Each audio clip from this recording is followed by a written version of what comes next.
In today's video, I'm going to teach you how to create a progress ring in Figma. This process is not only straightforward, but also a fun way to enrich your design toolkit.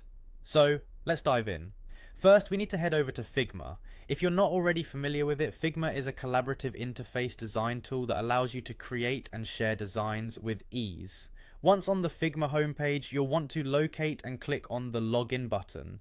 This step should be pretty intuitive, as the option is typically visible or situated prominently on the site. After logging in, you'll be directed to your Figma home screen. This is the hub where all your recent projects and shared files are listed. It's handy for keeping everything organized and accessible. Now from the home screen, your next move is to click on Design. Doing so will transport us to the workspace where the magic happens. In the design interface, there's a tool panel usually located on the left or top bar.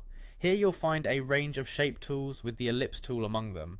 Go ahead and click on the ellipse tool. This feature is essential for drawing circles and ellipses, which form the foundation of our progress ring. With the ellipse tool active, click and drag on the canvas to create your circle. The dimensions of your ellipse can vary depending on your specific need or preference, so feel free to adjust as needed. Once your circle is ready, we can take the next step to transform it into our desired ring.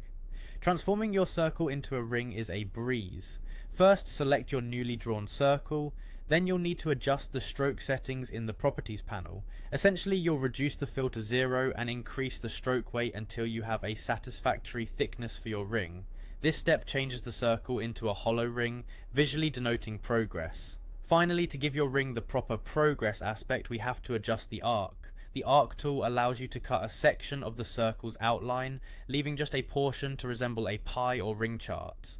By manipulating the start and end angles of the arc in the properties panel, you can control exactly how much of the circle is filled or progressed.